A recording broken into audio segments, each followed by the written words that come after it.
سید الشہداء امام حسین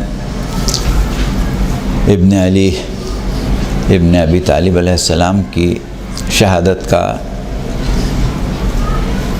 تاریخی جائزہ یا تاریخی ذکر پیش کرنا ہے، ورنہ شہادت حسین کا وہ مقام جو بارگاہ خداوندی میں ہے اور وہ اسرار و رموز شہادت، وہ تو الفاظ میں کوئی بیان نہیں کر سکتا ہے، صرف تاریخی بیان کر سکتا ہے۔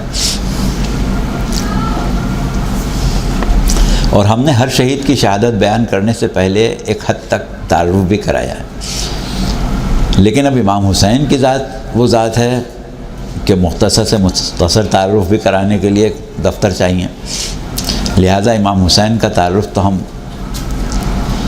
اس طرح نہیں کرائیں گے جس طرح دیگر شہداء کا کرایا۔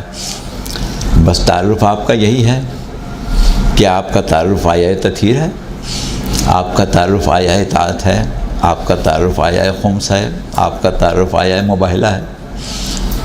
خدا جانے کتنی آیات ہیں جو حسین کا تعارف ہیں۔ آپ کا تعارف حسن و حسین جوانان جنت کے سردار ہیں، آپ کا تعارف حسن و حسین امام ہیں، کھڑے ہوں یا بیٹھیں، آپ کا تعارف حدیث ثقلین، اور سب سے بڑھ کے حسین منی وانا من الحسین۔ تو امام حسین کا تعارف تو بہرحال نہیں کرایا جا سکتا، اور دوسری طرف حسین کا تعارف اللہ نے سورہ فجر میں یا ایتھا النفس المطمئنہ ارجعی الی ربک راضیۃ مرضیہ کہہ کے کرایا تھا۔ بہرحال ہم کربلا کے ظاہری حالات پر بات کر رہے ہیں، اسرار و رموز پر تو فی الحال بات نہیں کی جا رہی ہے، اور اسرار و رموز کربلا پر بات کی جائے تو پھر تاریخی حوالوں کی ضرورت بھی نہیں ہوتی۔ قرآن و حدیث اور تفہیم الدین وہی اسرار و رموز کربلا بیان کر سکتی ہے۔ تو بہرحال تاریخ کی حد تک ہم گفتگو کر رہے ہیں کہ طفل شیرخوار کی شہادت کے بعد اب امام علی مقام کے پاس کوئی فدیہ راہ حق باقی نہیں رہا تھا۔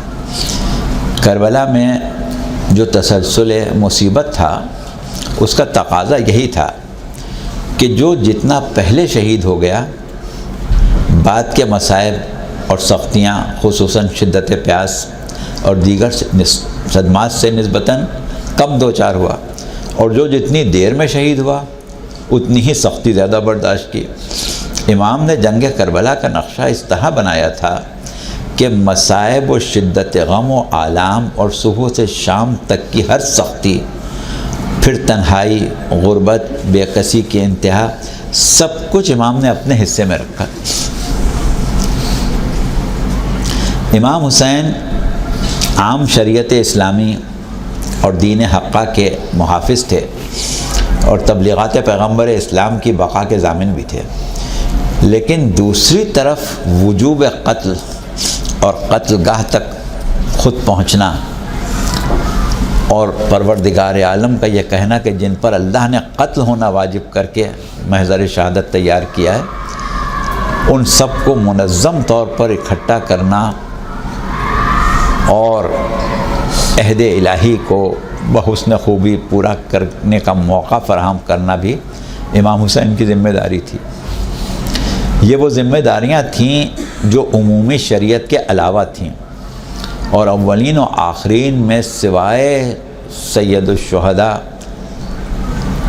امام حسین علیہ السلام کے یہ ذمہ داری کبھی کسی پر نہیں پڑی کہ دین اسلام کی عام شریعت کا تحفظ بھی کریں اور ایک خاص شریعت قتل جو امام پر واجب ہو گئی اس کو بھی پورا کریں۔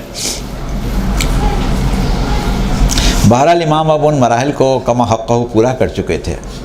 اہل حرم سے کیسے رخصت ہوئے، کس نے سوار کرایا، کس بیٹی کو خالق سے مانگ کے پایا تھا اور اس سے کس طرح رخصت ہوئے، یہ سب امور گفتگو میں شامل نہیں ہو سکتے۔ ہاں، جس فرزند کو اسرار امامت سپرد کرنا تھے اور اپنے بعد پیش آنے والی انتہائی کڑی منزل کے لیے تیار کرنا تھا، اس سے بھی رخصت ہونے کا مرحلہ سر ہونا تھا، جو ہو گیا۔ اب وجوب قتل کے فریضے کا تقاضا تو یہی تھا کہ حسین اپنا سر خنجر قاتل کے لیے پیش کر دیں اور پیش حق سخرو ہو جائیں، لیکن حسین کا ایک ہدف شریعت اسلامی کی بقا بھی ہے، جو آخر وقت تک تحفظ جان کی متقاضی ہے۔ یعنی شریعت اسلامیہ کہتی ہے کہ اپنی جان کی اپنی حد تک حفاظت کرو، اپنے حد المقدور، اور دوسری طرف امام حسین پر قتل ہونا واجب ہے۔ اب دونوں کو جمع کیسے کیا جائے؟ لیکن وہ وقت جو آخرکار آنا ہے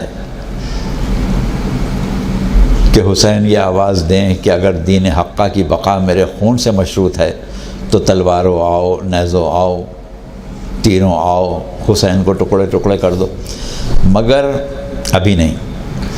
ایک مرتبہ اور ذوالفقار علی کو چلتا دیکھ لیں، دنیا ایک مرتبہ جعفر و حمزہ کی یاد تازہ ہوتی دیکھ لے۔ پیغمبر اسلام نے حسین منی وانا من الحسین کہا تھا اور فرمایا تھا کہ حسین کو ورثے میں میری شجاعت و سخاوت ملی ہے۔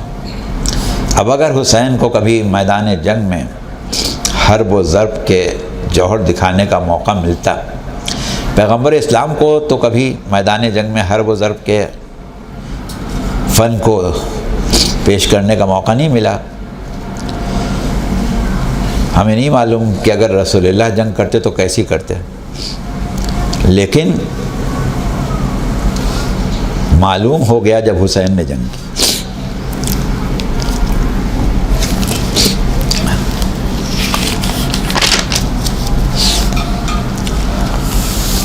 ظاہر ہے کہ رسول پر تو وہ وقت نہیں آیا تھا جیسا کہ علی جیسا سینہ سپر ہمیشہ رسول اللہ کے ساتھ رہا، جس طریقے سے علی کے ہوتے ہوئے رسول کو موقع نہیں ملا، ضرورت نہیں پڑی کہ اپنی جان کی خود حفاظت کریں یا خود میدان جنگ میں آئیں۔ اسی طرح عباس جب تک تھے جب تک حسین کو بھی ضرورت نہیں تھی، لیکن اب جب عباس کو قربان کر دیا تو اب وارث عزم محمد، وارث شجاعت حمزہ و جعفر، وارث اسد اللہ الغالب کل غالب کی حیثیت بھی آشکار کرنا تھی۔ لیکن یہ تو جب ہوتا جب حسین سیر و سیراب ہوتے، صبح سے اب تک صدموں پر صدمے نہ اٹھائے ہوتے، علی اکبر کے ساتھ آنکھوں کا نور نہ رخصت ہوا ہوتا، عباس کے غم نے کمر نہ توڑی ہوتی، بھانجوں اور بھتیجوں کی تڑپتی ہوئی لاشیں دیکھ کے دل کے ٹکڑے نہ ہوئے ہوتے، ہرملا کے تیر نے داغ دل کے ساتھ بازو نہ توڑا ہوتا، اہل حرم کے بے ردائی اور اسیروں کی فکر دامنگیر نہ ہوتی۔ اللہ اللہ، ان تمام رکاوٹوں کے ساتھ اتنی بڑی ذمہ داری، لیکن جب ایک مرتبہ فوج پر حملہ کیا، عالم یہ تھا کہ جدھر کا رخ کرتے تھے صفیں کائی کی طرح پھٹ جاتی تھیں، کبھی میمنے پر، کبھی میسرے پر، کبھی قلب لشکر پر۔ دنیا حیران تھی کہ اب تک جتنے بہادر جانبازوں کی جنگیں دیکھی تھیں سب ہیچ ہو گئیں۔ حسین نے زبان سے کہا یا نہیں کہا، عاشور کا ماحول اور فضا ضرور آواز دے رہی ہوگی کہ اہل دنیا پیاسے کی جنگ دیکھو، اس کی جنگ دیکھو جس کے پیارے اس کے سامنے ہاتھ جدا ہو گئے، اس کی جنگ دیکھو جس کے دوست مارے گئے، اور اس کی جنگ دیکھو جس کی گود کے پالے چھٹ گئے، اس کی جنگ دیکھو جس کے بیٹے نہ رہے، اس کی جنگ دیکھو جس کے جوان بھائی مر گئے۔ اور یہ بات یقینی ایک تعجب خیز ہے کہ امام حسین کی جنگ کربلا میں ایک ایسی جنگ تھی کہ صرف اور صرف حسین یعنی کوئی امام معصوم وہ جنگ کر سکتا تھا یا پیغمبر اسلام کر سکتے تھے، اس کے علاوہ عام آدمی اس جنگ کا تصور بھی نہیں کر سکتا جو امام حسین نے کی۔ فوج میں سراسیمگی پھیل گئی، کسی کی ہمت اس کشتہ غم و علم کے مقابلے پر آنے کی نہیں ہوتی تھی۔ یہ حال دیکھ کے شمر نے فوجوں کو للکارا، ایک مرتبہ پھر صفوں کو درست کیا، پیادوں کو آگے بڑھایا، سواروں کی صفیں پیادوں کے پیچھے مضبوطی سے کھڑی کیں، تیر اندازوں کو ایک مرتبہ پھر جمع کیا اور پھر وہی پرانا حربہ استعمال کیا کہ تمام تیر اندازوں نے بیک وقت ایک جسم کو نشانہ بنایا۔ اب کیا تھا؟ جسم حسین کی حالت یہ تھی کہ جیسے ساہی کے جسم پر کاٹے۔ حسین کا بدن تیروں سے چھلنی، اور اب ایسی حالت میں کیا کوئی جنگ کر سکتا ہے؟ عام انسان تو یہی سوچے گا۔ بہرحال شمر نے ایک مرتبہ پھر اعلان کیا کہ اب کس بات کا انتظار ہے، قتل کرو۔ اب کیا تھا؟ جس طرح حسین تیروں کی زد میں تھے ویسے ہی امام کی سواری کا گھوڑا بھی زخمی ہو چکا تھا، اور اتنا زخمی ہو گیا تھا کہ اب حسین اس گھوڑے پر سوار نہیں ہو سکتے تھے۔ حسین گھوڑے سے زمین پر آئے اور لشکر نے چاروں طرف سے اس طرح حملہ کیا کہ ہر شخص جس کے پاس جو ہتھیار تھا وہ چاہتا تھا کہ حسین کے قتل میں وہ ہتھیار شامل ہو جائے۔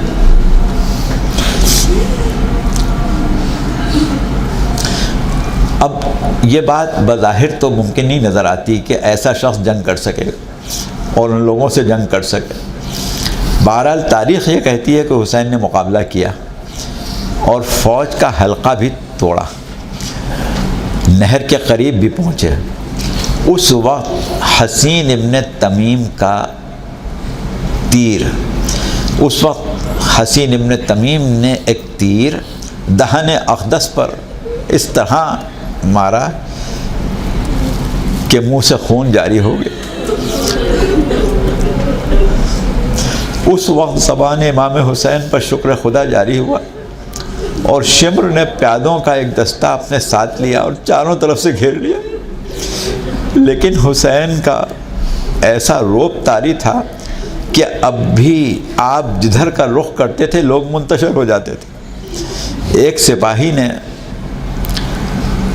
جو اس وقت موجود تھا بعد میں حیرت زدہ ہو کے یہ بات بیان کی تھی کہ ایسا کوئی انسان میں نے نہیں دیکھا جس کے ساتھی عزیز اولاد قتل ہو چکے ہو اور اس کا عالم یہ ہو کہ اطمینان اور ثبات قلب کا مشاہدہ، ثبات قلب کا یہ مشاہدہ اس میں کیا جا سکے۔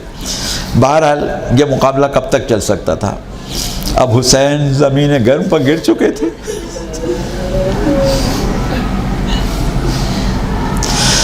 لیکن جسم پر اتنے تیر پیوست تھے کہ جسم زمین تک نہیں پہنچ سکا۔ اب ایک مرتبہ پھر شمر نے آواز دی کہ کیا انتظار کر رہے ہو؟ مالک ابن نصر بڑھا اور سر پر تلوار کا وار کیا، اور اس وار کے ساتھ دوسرا وار سنان ابن انس نے بھی کیا اور اس کے ہاتھ میں نیزہ تھا۔ اب اس کے بعد بیان کرنے کی طاقت نہیں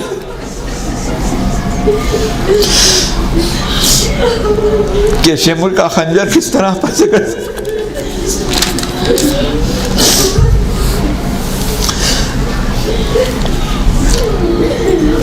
گند خنجر تھا لگے خشک تھی دشمن تھا لائیں، کس قدر زباں میں تکلیف اٹھائی ہوگی، زیر خنجر تو نہ تنہا شہ بے کس ہوں گے، پاس بھائی کے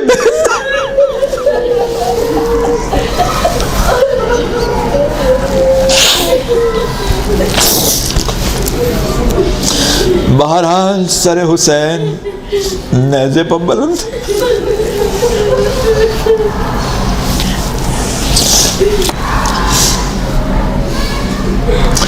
قد قتل الحسین بکربلا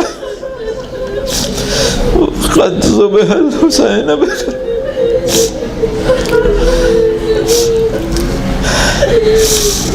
اب دشمن کا ظاہری مقصد تو پورا ہو چکا تھا. بادشاہ وقت کی بیعت سے انکار کرنے والا راستے سے ہٹایا جا چکا تھا. اگر دشمنی اسی حد تک ہوتی تو اب بات ختم ہو جانا چاہیے تھی، مگر شہید کا لباس جو کونوں کا بہت سیدھا تھا، کسی کام کا نہیں تھا، مگر لوٹا گیا.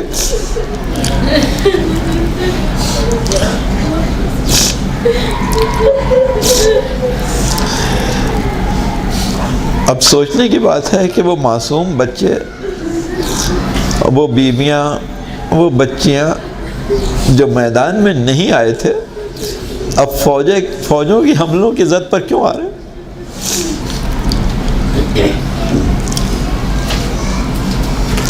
اور کون سا مال و اسباب ان غریب الوطن بے قصوں کے پاس تھا جو لوٹا جائے؟ منزلیں مارے ہوئے غریب مسافر، کتنا مال ہوگا جو کسی کا کام آتا، مگر بیویوں کی چادریں، بچیوں کی بالیاں، بیمار کا بستر، کوئی چیز ایسی نہیں تھی جو لوٹی نہ گئی. اور پھر ایک مرتبہ خیمے آگ کی لپیٹ میں تھے. اب ادھر عاشور کا سورج غروب ہو رہا تھا اور ادھر خیموں سے دھواں اور چنگاریاں بلند ہو رہی. خوف زدہ بچے معلوم نہیں کتنے گھوڑوں کی ٹاپوں میں آ گئے تھے اور کچھ صحرا میں منتشر ہو گئے تھے. جیسا کہ ابھی ہم نے کہا کہ قتل حسین کے بعد ظاہری دشمنی ختم ہو جانا چاہیے تھی، مگر تاریخ کربلا شاہد ہے کہ آل محمد سے دشمنی کی باطنی وجوہات اپنی جگہ موجود تھیں. عمر ابن سعد نے ایک مرتبہ بآواز بلند اعلان کیا کہ ابھی تمہارا کام ختم نہیں ہوا ہے. ان شہیدوں کی لاشوں پر نال بند گھوڑے اس طرح دوڑاؤ کہ لاشوں کے ٹکڑے ہو جائیں. اہل عرب میں مقتولین کی لاشوں پر فاتح لشکر کے گھوڑوں کا دوڑنا اور پامال کیا جانا مقتول اور ان کے قبیلے اور قوم والوں کے لیے بے پناہ ذلت کا سبب ہوتا تھا. اب سوچیں کہ یہ مقتول کس قوم اور کس خاندان کے تھے جن کی اتنی ذلت منظور تھی.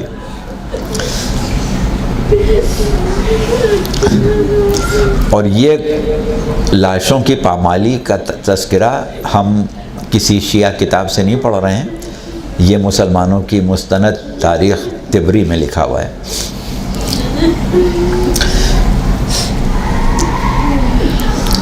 سر امام ابن زیاد کے پاس پہنچانے کے لیے خولی ابن یزید اصبہی کا انتخاب ہوا.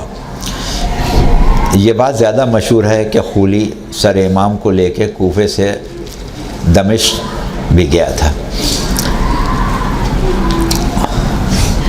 اور کربلا سے کوفے بھی بھیجے جانے میں اسی کا نام لیا جاتا ہے.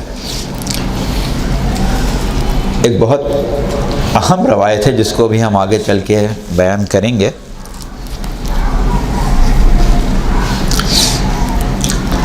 کہ جس وقت اہل حرم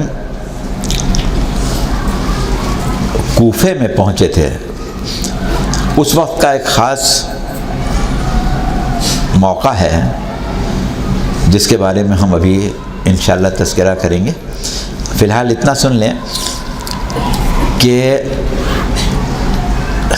روز عاشور تو گزر گیا اور 10 اور 11 محرم کی درمیانی رات